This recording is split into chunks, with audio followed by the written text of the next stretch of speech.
I grew up in a tiny town in Vermont. Tiny in terms of population, not size. There were huge, sprawling farms and wooded areas, but almost no people. More cows than people, actually, which is standard for a lot of small towns in Vermont. So, clearly, not the most fun in the world for a kid who is sick of freezing winters and awful, balmy summers surrounded by boring Vermonters that didn't have many kids my age. My only close friend was Tina, who was a year older than me. We spent almost all of our time with each other, constantly dreaming about life outside of Vermont. The people in our town were strange folk.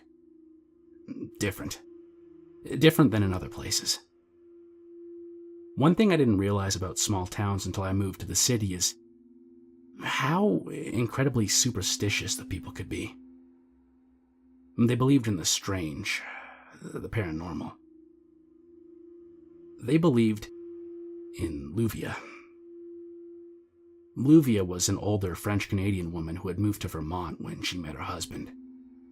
And everyone in the town thought that she was clairvoyant, psychic.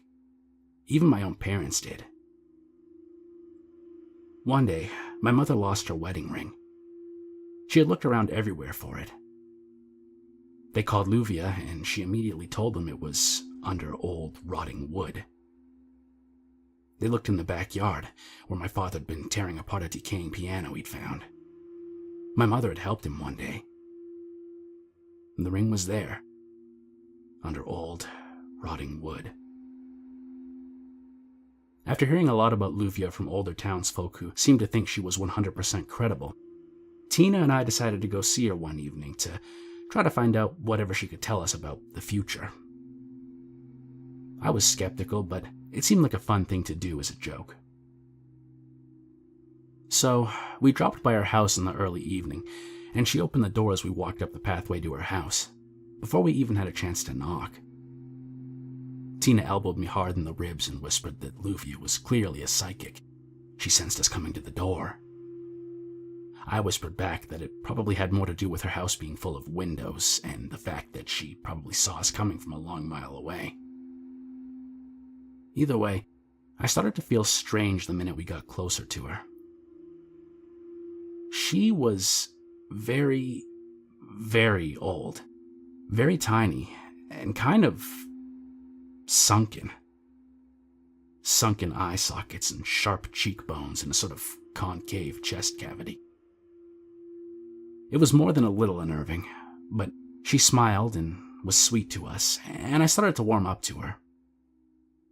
Nothing about her or her house screamed creepy psychic to me, just a well-dressed older woman in a cabin-style house.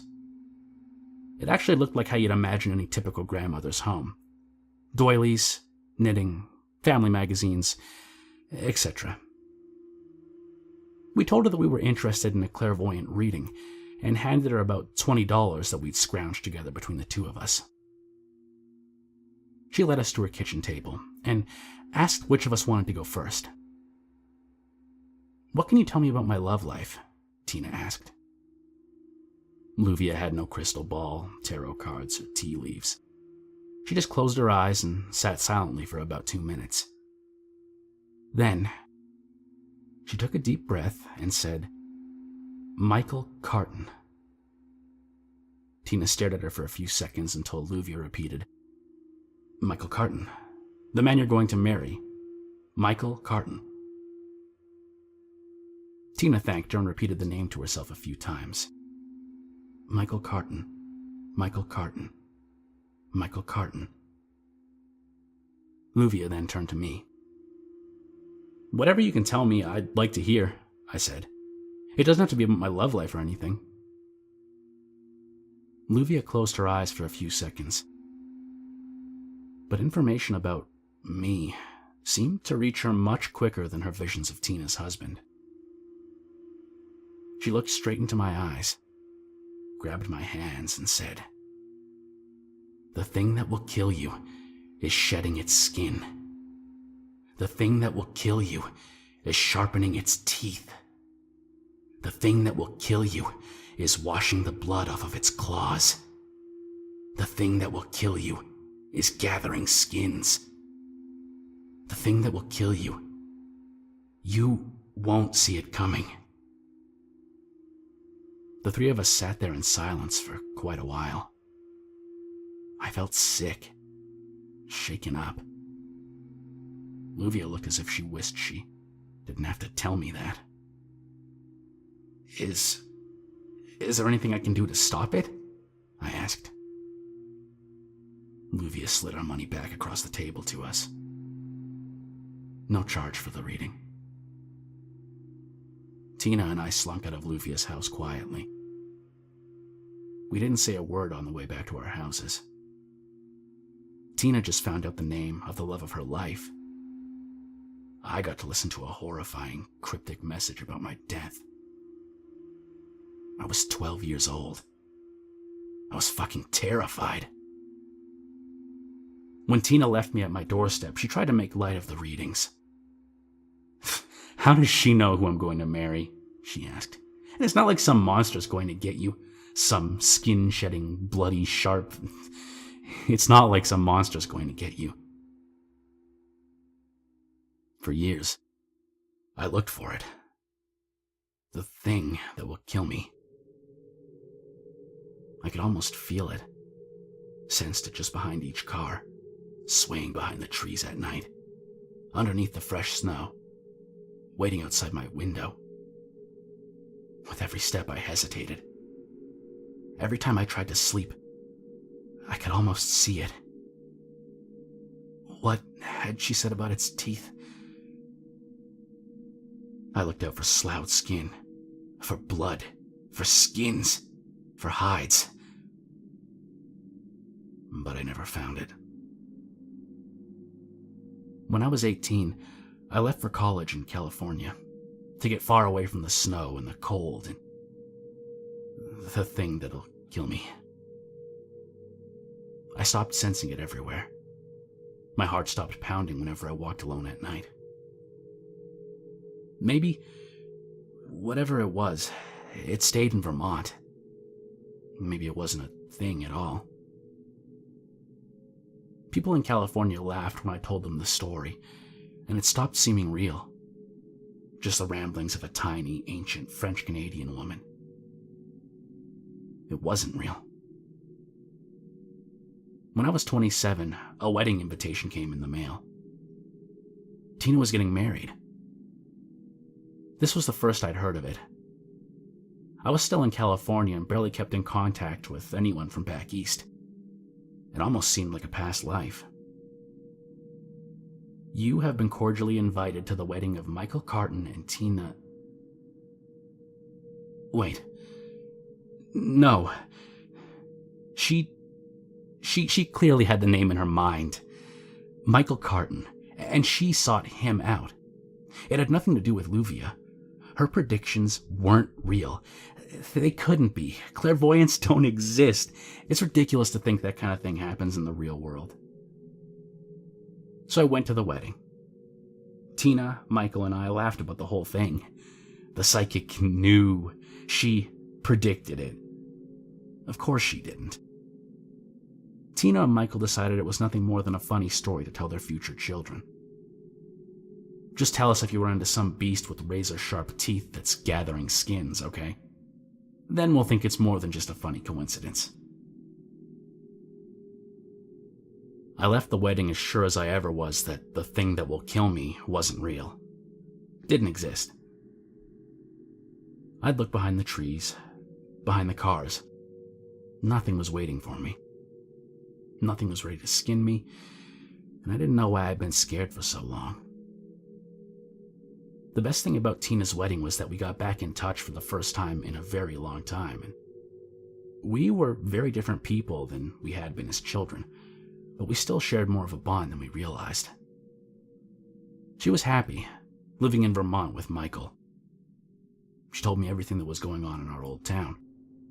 The population slowly increasing, the new schools they were building, the babies that were born, Luvia dying. As the years went on, Her calls and emails got less and less frequent. She always seemed to be busy. Soon, they tapered off completely. I missed her, of course, but I had my own life, and I could check in on my childhood home whenever I wanted. One winter, I came into town to visit my parents for the holidays and decided I'd swing by Tina's house. I'd normally never just stop by, but she was pretty bad about answering her phone, and I really wanted to see her. I pulled up to her and Michael's house. 2 cars were in the driveway, so I figured they were both home, and I walked up and rang the doorbell. Michael opened it, dressed in several layers in a large coat, as if he had just come in from the snow. He invited me inside. He looked really surprised to see me, and asked if I had talked to Tina recently. I haven't, actually. Not in several months. Sorry about the invasion. I don't usually just drop by like this, but I was wondering if I could see her. I figured you'd know. That you'd have heard. She left me a few months ago. Just up and left. Hasn't spoken to me since. I'm so sorry. I had no idea. He took off his coat and hung it on a coat rack by the door. Can I take your coat? He asked. I told him it was all right, that I wouldn't be staying long. I was just so shocked she'd do something like that. He was a really good guy. I'm sorry, I was about to get ready for bed. I've got an early workday tomorrow. Do you mind? He kicked off his shoes, pulled his sweater off, and headed towards his bathroom. I settled in, looked around their home. Of course I don't mind. Do you know where she went? I don't, he yelled from the bathroom, a mouthful of toothpaste. She didn't call until after she was gone. That's awful. I'm sorry. He started flossing, and when he saw me looking toward him, closed the door for privacy. When I heard the shower water start running, I pulled out my phone, figuring I'd take this time to look through Tina's last messages to me, to see if she gave me any hint as to where she went. Any clue. My phone fell out of my hand as I grabbed it out of my bag, and I saw it drop beneath the couch. As I felt around under the couch for my phone, my hand hit something else. A massive clump of long hair. I pulled it out from beneath the couch. It seemed so strange. Such a large mass of hair. Brown hair. Tina's shade. Hair with a piece of scalp still attached. The thing that will kill you is gathering skins. I turned toward the bathroom door. Michael was still showering. The thing that will kill you is washing the blood off of its claws. Flossing. Brushing. The thing that will kill you is sharpening its teeth. Sloughing off his outer clothes. His shoes. The thing that will kill you is shedding its skin. The thing that will kill me. I heard the water in the shower stop. Movements from inside the bathroom. I ran out the door, slammed the door, and sprinted to my car, shaking. Watching the door, my hands fumbled with the keys. The door to the house opened. My car started. I drove. I didn't look back, I just drove, all through the night, through most of the next day, only stopping when I absolutely had to. I had no idea if he was following me. I had no idea what I'd even just seen. My heart didn't start beating normally again until I was 2 states away. I went home. This was months ago. I called the police, and they investigated, but nothing turned up. They're sure that she just left him and moved away. Maybe she did. Maybe she's far away and safe, and maybe nothing's coming for me. Maybe Michael's just a poor guy whose wife left him. Maybe it's nothing behind the trees, in the snowdrifts, underneath the cars, outside my door at night, and the windows. Maybe it's nothing. Probably it's nothing. Luvia's been wrong before, hasn't she? The thing that will kill you. You won't see it coming.